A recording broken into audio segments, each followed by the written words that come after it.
मेरा नाम दीपेश कोलिया है।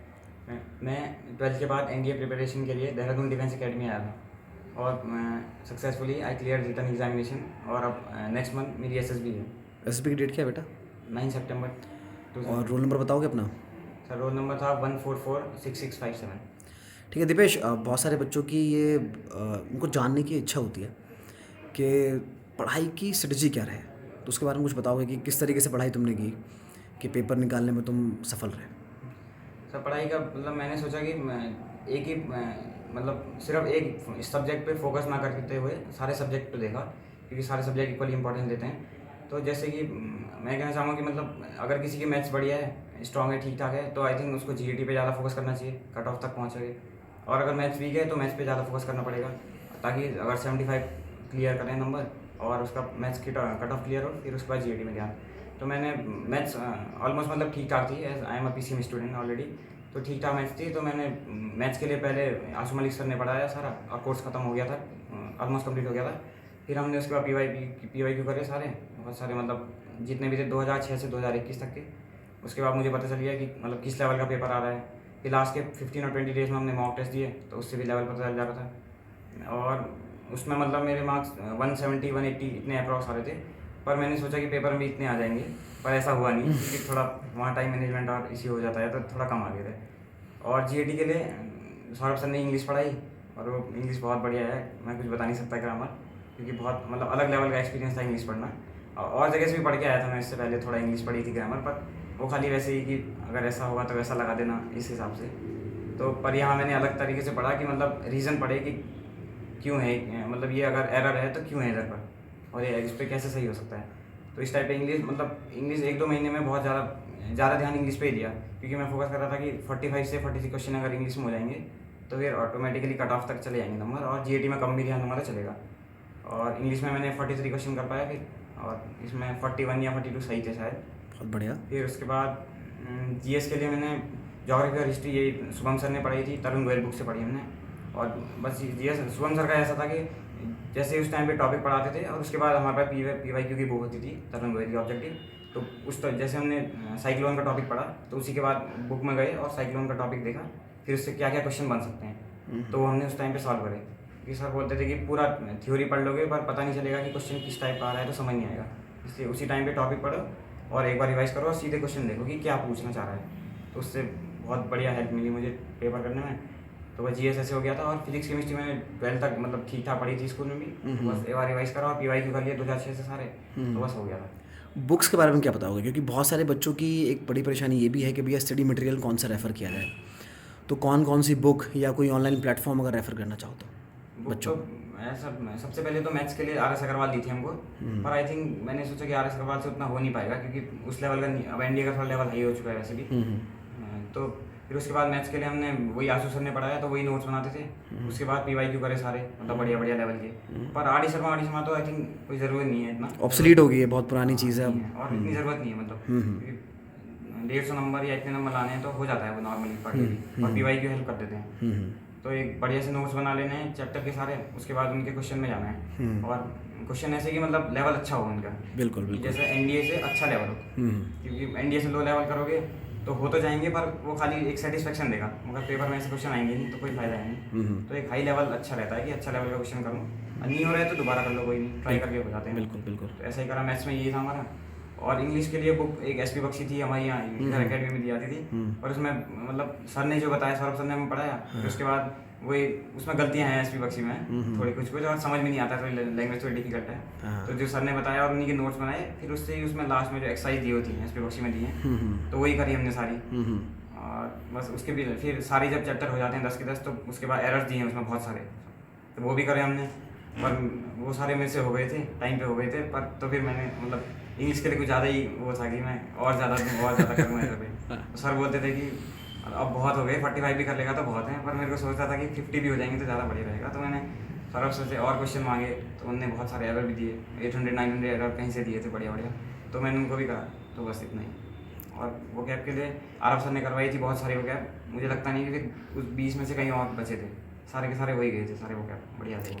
और जीके के लिए क्या रिकमेंड करोगे? जीके के लिए कौन सी बुक रिकमेंड सर करोगे बच्चों तरुण गोयल बुक है, हम्म। हमको शुभम सर ने रिकमेंड करी थी। उससे पहले तो हम खाली ऐसे पढ़ते ल्यूसन से पढ़ते थे, ऐसे पढ़ते क्या थे, बोरिंग टाइप का है ल्यूसन बुक तो ल्यूसन तो रिफर नहीं करूँगा, बट तरुण गोयल सर ने बताई और मतलब एकदम शॉर्ट और टू द पॉइंट है उसमें टॉपिक।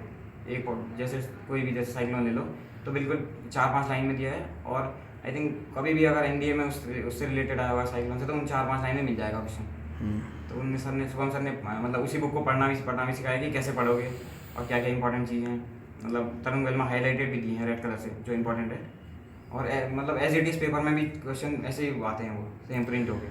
अच्छा, जितने भी सब्जेक्ट हैं हमारे जीईटी मिला के, है ना, जीईटी और मैथ्स, जैसे जीईटी में से इंग्लिश हो गया, पॉलिटी हो गया, हिस्ट्री, ज्योग्राफी, कौन सा सब्जेक्ट तुम्हारे हिसाब से सबसे ज़्यादा स्कोरिंग है? सबसे कम टाइम में कौन सा सब्जेक्ट सबसे ज़्यादा मार्क्स तुमको दे सकता है?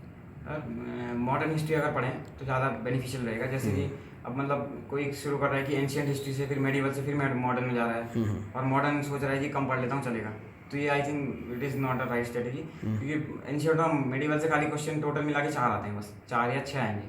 ठीक है। तो सारा टाइम देना उन एंशियंट हिस्ट्री में, मुगल एम्पायर पढ़ना है, ये पढ़ना, बहुत सारा है, इंडस वैली सिविलाइजेशन, तो I think it is not beneficial. तो डायरेक्ट मॉडर्न हिस्ट्री में जाएं, क्योंकि उससे कम से कम अगर आते हैं तो 8 क्वेश्चन वहीं से आ जाते हैं, तो मॉडर्न हिस्ट्री में ज़्यादा फोकस करें।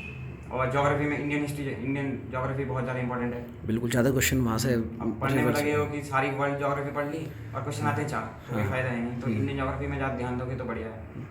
अब पॉलिटिक्स में जैसे मतलब पॉलिटिक्स में भी कुछ इंपॉर्टेंट टॉपिक्स होते हैं, जैसे हमने आर्टिकल हैं तो कुछ आर्टिकल हैं उन्हीं से आते हैं सवाल, और फंडामेंटल राइट्स हैं, सुप्रीम कोर्ट है, ये चीज़ तो क्वेश्चन वाइज के अराउंड प्रेसिडेंट हो गया, फंडामेंटल ड्यूटीज़ हो गया, डीपीएसपीस वगैरह हो गए, ज़्यादा इंपॉर्टेंट माने जाते हैं, है ना? तो सारी पॉलिटी पढ़ने जाएंगे तो खत्म तो होगी नहीं, क्वेश्चन आते हैं सिर्फ 8 या 7। हाँ।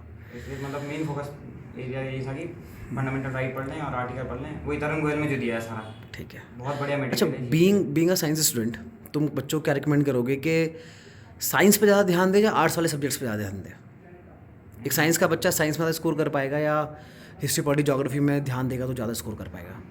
पर जैसे मैंने पहले बोला कि मतलब मैंने एक सब्जेक्ट को फोकस ना करते हुए सारे देखे, तो मैंने तो सारे सब्जेक्ट बढ़िया से पढ़े थे, क्योंकि पहले मुझे लगता था कि फिजिक्स केमिस्ट्री ज़्यादा करूँगा, और क्योंकि हिस्ट्री ज्योग्राफी पढ़ी नहीं तो इंटरेस्ट भी नहीं था। पर जब से इधर आया और इंग्लिश तो बहुत बढ़िया ही पढ़ी, मतलब इंग्लिश का भी उतना मन नहीं होता था पहले, क्योंकि वही रटा था सारा कि बस noun is the name of place, ऐसा ऐसा पता नहीं था कि क्या होता है। फिर यहाँ के जब पहले दिन मैंने आपने पढ़ाया, सर पढ़ाते, सौरभ सर पढ़ाते नाउन चैप्टर, और नाउन में सर ने बोला कि जिस पे हम अधिकार दिखा सकते हैं वो नाउन होता है, ये वो, तो मैंने कहा क्या पढ़ा रहे हैं यार ऐसा। अब मैंने तो कुछ और ही पढ़ाया खाली कि नाउन इज द नेम। फिर सर ने अगले दिन मुझे उठा के पूछा कि जैसे कुछ भी कि डिसअपॉइंटमेंट वर्ड दिया और बोला कि ये तो नाम नहीं है किसी चीज़ का, फिर ये नाउन कैसे हो गया। तो मैं कंफ्यूज हो गया कि मैंने कहा यार मैं तो कुछ और ही पढ़ गया हूँ, यहाँ कुछ और ही चल रहा है। फिर थोड़ा थोड़ा धीरे धीरे ऐसे मतलब पता चला कि हाँ यार रीज़न तो यही चल रहा है, पता वो खाली रटाया जा रहा था कि ऐसे वैसे, तो ठीक है। और मतलब फिर मैंने साइंस में फिजिक्स केमिस्ट्री वैसे पढ़ी थी 12th से पहले स्कूल में सही से, और इतना मतलब डीप लेवल पे आता भी नहीं है साइंस में, फिजिक्स केमिस्ट्री तो हो गई थी वो। और मतलब अगर कोई साइंस का बच्चा है तो मेरे ख्याल से फिजिक्स केमिस्ट्री में ज़्यादा ध्यान दे तो सही है, क्योंकि अप्रॉक्सीमेटली 35 से 40 क्वेश्चन आ जाते हैं, और उसने और बचपन से पढ़ी भी है। और साइंस में स्ट्रॉन्ग है तो इतना कोई डीप करना है नहीं, खाली बस अगर 11-12 के नोट्स हैं तुम्हारे पास 10 के हैं तो एक बार उसी को गो थ्रू कर दो, बस हो जाएगा, और ज्योग्राफी हिस्ट्री की ज़्यादा जरूरत पड़ेगी नहीं।